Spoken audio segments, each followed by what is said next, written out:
السلام عليكم ورحمة الله تعالى وبركاته. مرحبا بكم في قناة باك اون بوش. إن شاء الله حصة مخصصة لمستوى الثانية بكالوريا أطرح فيها موضوعا خاص بمادة الميكانيك أو حول تطبيق لا seconde loi de Newton.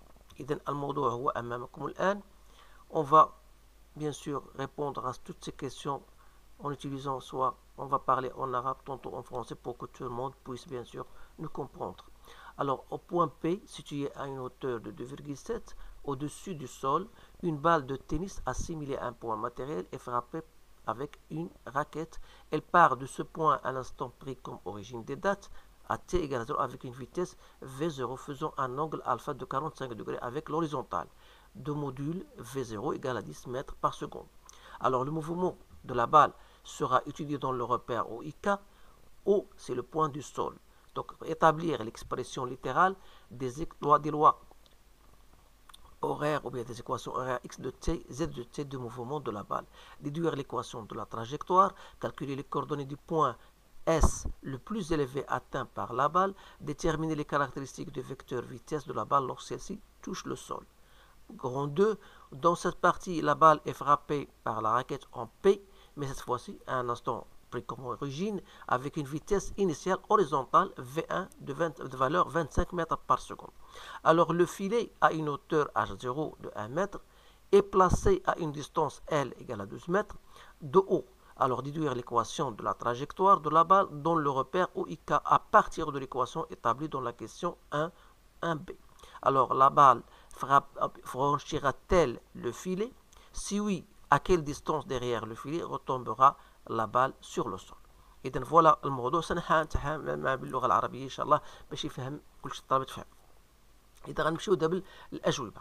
إذا بالنسبة للسؤال الأول وهو المتعلق بالمعادلات ديال لي زيكواسيون أوغير يعني ديال إكس دو تي إز دو تي. إذا باش نلقاوهم خاصنا دائما نطبقوا لا سكوند لوا دو لا ديناميك. إذا بما أن السيستيم étudié هو لا بال، donc la balle bien sûr quelles sont les forces auxquelles elle est soumise une fois elle est lancée de point P. Donc il est, supposons que cette la balle, voilà, et va tomber à un point quelconque que je peux appeler le point K. Alors, cette balle-là, une fois elle est soumise à son poids, bien sûr seulement. Donc, qu'est-ce qu'on va dire? Que la somme des forces extérieures égale à m gamma. On a négligé bien sûr l'action de l'air. Ça veut dire que P égale à mg ou bien est égal à m gamma. Donc P égale m gamma égale à ma. C'est-à-dire que l'accélération n'est autre que g. Alors on va projeter, donc en projetant cette relation vectorielle, donc on va la projeter sur les axes, soit sur l'axe OI. Alors si on ننزل ديالها او الاسقاط ديالها على OI تلاحظوا بان البوids il est perpendiculaire à OI. Ça veut dire que 0 sera égal à A selon l'axe des X. Donc AX égale à 0. Donc AX c'est quoi? C'est dVx sur dt. Ça veut dire que la vitesse X est une constante. Et cette constante n'est que la projection de V0 sur l'axe des X. Alors, ça sera donc V0 cos de alpha. Alors, connaissant Vx, bien sûr, Vx c'est quoi? C'est la dérivée de x par rapport au temps. C'est-à-dire, si je voudrais trouver x, donc il suffit de faire l'intégrale de ce terme-là. C'est-à-dire, ce sera V0 cos de alpha fois t, plus x0, puisque le repère dans lequel on travaille c'est OIJ, ça veut dire que x0 égale à 0. Donc on aura tout simplement, voilà la première équation de x de t. Alors si je projette cette fois-ci sur OK, j'aurai bien sûr AZ égale à moins G. C'est-à-dire que V de Z égale à moins GT plus V0 sinus de alpha. Et par conséquent, Z en fonction de temps, c'est moins 1,5 gt au carré plus V0 sinus de alpha fois t plus Z0. Alors faites attention à cela parce que le point est lancé au point B. Alors à l'instant t égale à 0, la balle se trouve à une distance h. Donc on doit ajouter le terme, c'est-à-dire la valeur h. Donc voilà pour z de t. Alors si on veut maintenant trouver l'équation de la trajectoire, parce que la question B détruit l'équation de la trajectoire, puis calculer les coordonnées du point S, puis déterminer les caractéristiques du vecteur vitesse. Donc on va prendre une autre page. On va noter ce que nous avons trouvé, enfin.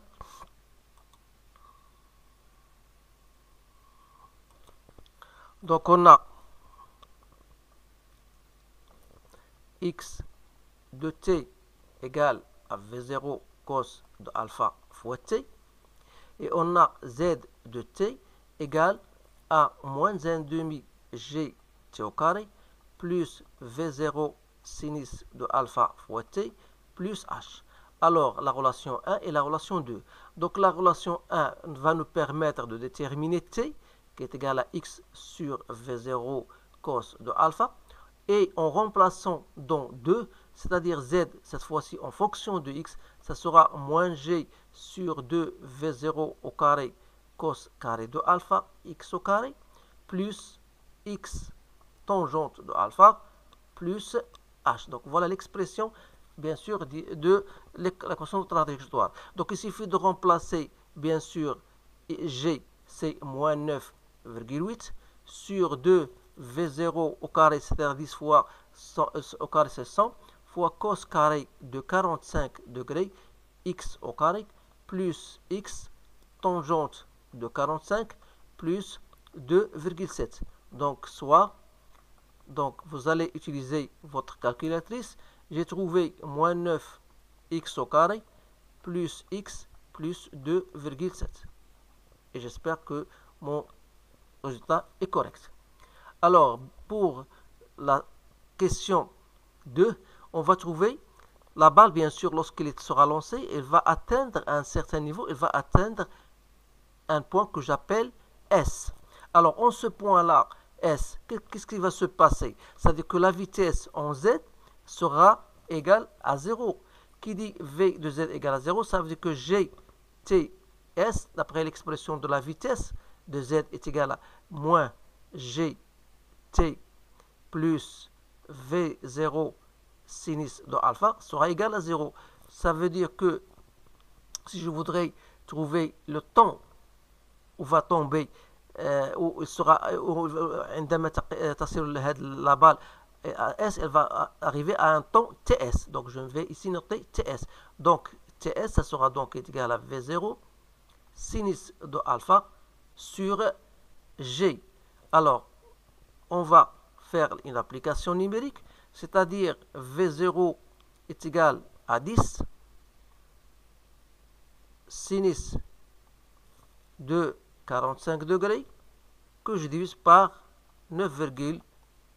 J'ai trouvé 0,7 secondes.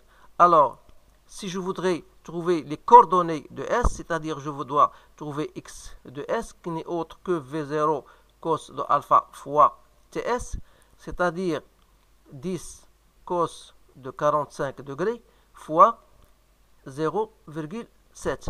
C'est-à-dire que XS, j'ai trouvé 97 mètres, qu'on peut prendre à peu près 5 mètres.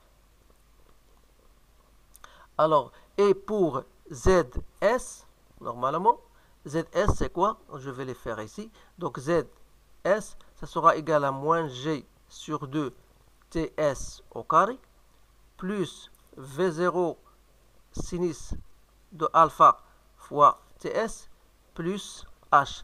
Donc vous allez faire la même chose, donc parce qu'il ne me reste plus de place. Donc vous allez remplacer TS par 0,7. Vous avez V0, vous avez H est égal à 2,7. Il suffit de faire votre calcul. J'ai trouvé 10,1 mètres. Donc voilà pour les coordonnées du point S. Maintenant, je passe à la question 3.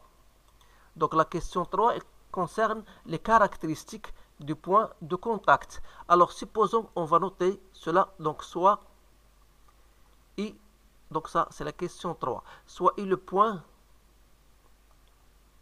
de contact de la balle avec le sol. C'est-à-dire que la balle, elle va tomber, voilà le sol, et je note ça, le point I. Alors, donc I, il a des coordonnées sur une distance X de haut, et son coordonnée selon Z égale à 0.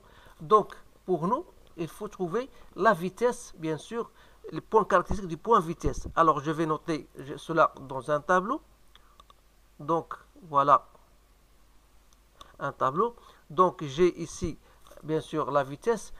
Il a un point d'application. Voilà, que je note P de A. Et il a sens, direction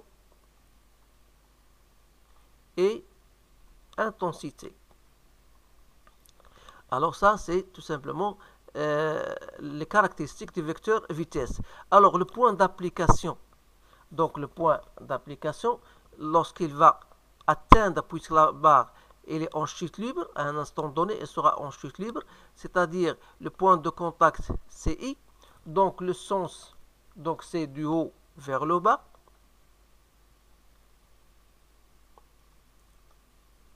et la direction, on peut dire c'est vertical, et l'intensité, je peux le noter V de I. Alors pour trouver V de I, il suffit d'appliquer le théorème de la variation de l'énergie cinétique, et que vous devez bien sûr le savoir, de P vers I. La variation de l'énergie cinétique, c'est la vitesse, l'énergie cinétique finale, c'est-à-dire 1 demi m VI au carré, moins 1 demi m VB au carré. Le travail, bien sûr, la variation de l'énergie cinétique, c'est le travail de toutes les forces. Or, la seule force, c'est le travail du poids. Or, le travail du poids, c'est mg fois l'altitude h. Donc, à partir de cette relation, on peut conclure que VI, ça sera donc égal à VB au carré plus 2GH. Notez que V de B, c'est V0.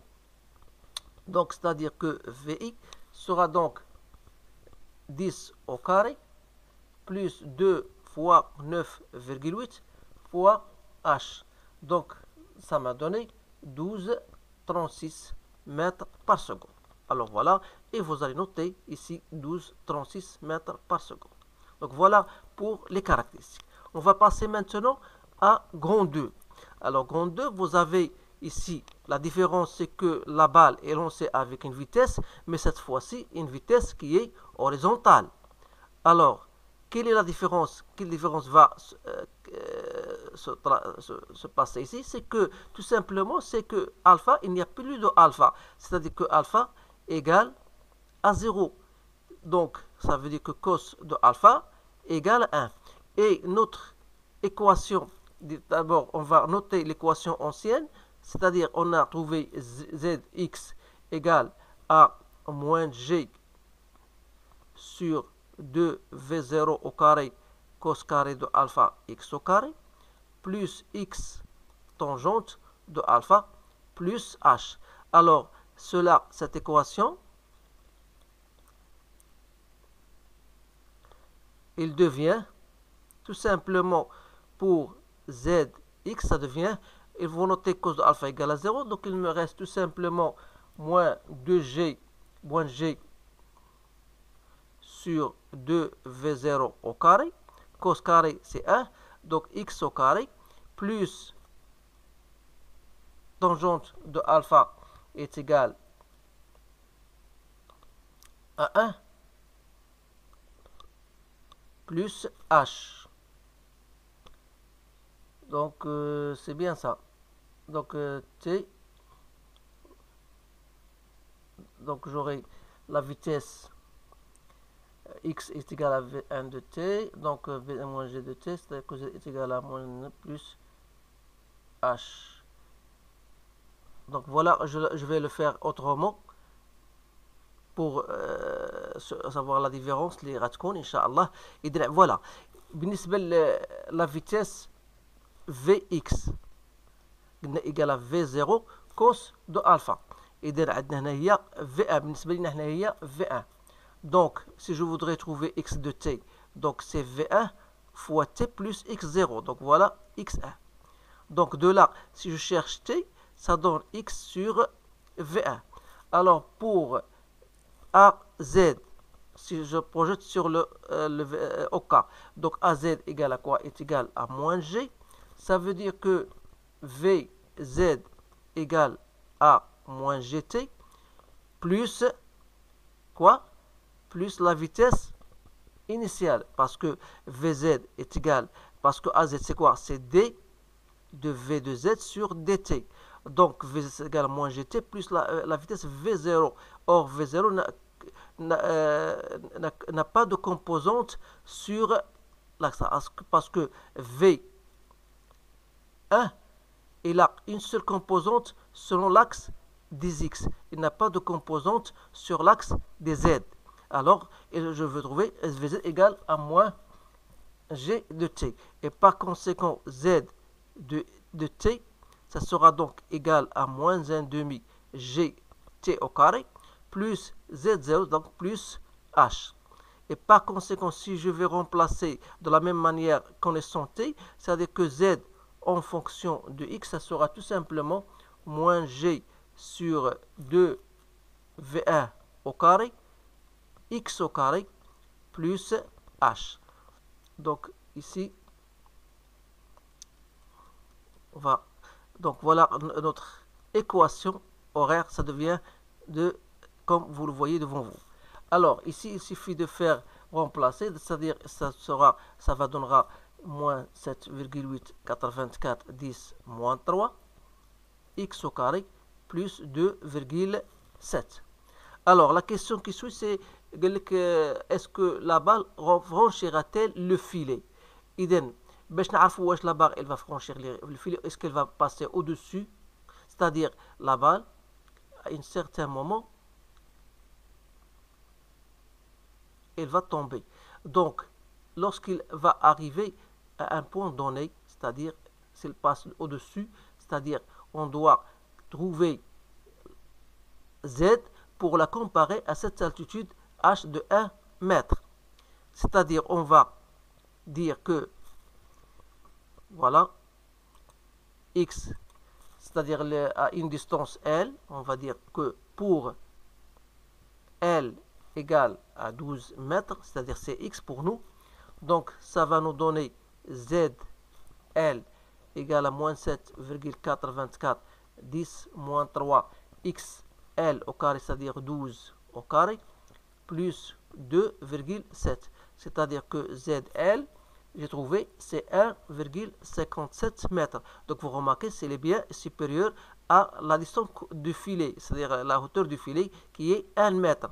Donc ça veut dire que la balle va franchir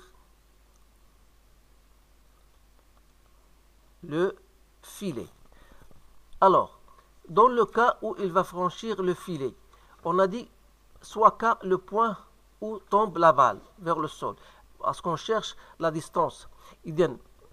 Supposons ici vous avez donc la balle était lancée d'une vitesse V1, donc il va traverser le filet, il va tomber, c'est-à-dire en un point que j'appelle K. Donc ici vous avez le filet, donc ici vous avez une distance de 12 mètres, donc on doit savoir quelle est la distance D qui sépare, sera derrière ce filet là. Alors pour le faire, on résout, donc il suffit de résoudre parce que en ce point là, c'est-à-dire au point K, Z, la coordonnée de K, c'est, on l'appelle X, 0. Donc il suffit, on résout l'équation, si vous voulez, on résout l'équation Z de X égale à 0. C'est-à-dire que 7,84 10 moins 3 moins plus 2,7 x au carré égale à 0, ça devient tout simplement ça égale à 2,7. Donc c'est-à dire que x, normalement, c'est la racine de tout ce massin, de 2,7 sur 7,84 10 moins 3. et x ça sera toujours positif, c'est-à-dire que x, j'ai trouvé égal à 18,5 mètres. Alors, connaissant toute sa distance-là, d, donc, égal à quoi? Est égal à L plus D. Notre but, c'est de déterminer D, donc c'est petit d, donc égal D moins L, c'est-à-dire 18,5 moins 12. Donc ça va me donner tout simplement 6,5 mètres. Donc voilà la distance qui se trouve derrière le filet par rapport auquel tombe la balle. Donc voilà, on a donc répondu à ce sujet-là. Essayez de le refaire et s'il y a une erreur, vous pouvez me le refaire dans vos commentaires. Donc merci de votre compréhension. Je vous souhaite une bonne chance et je vous dis à bientôt.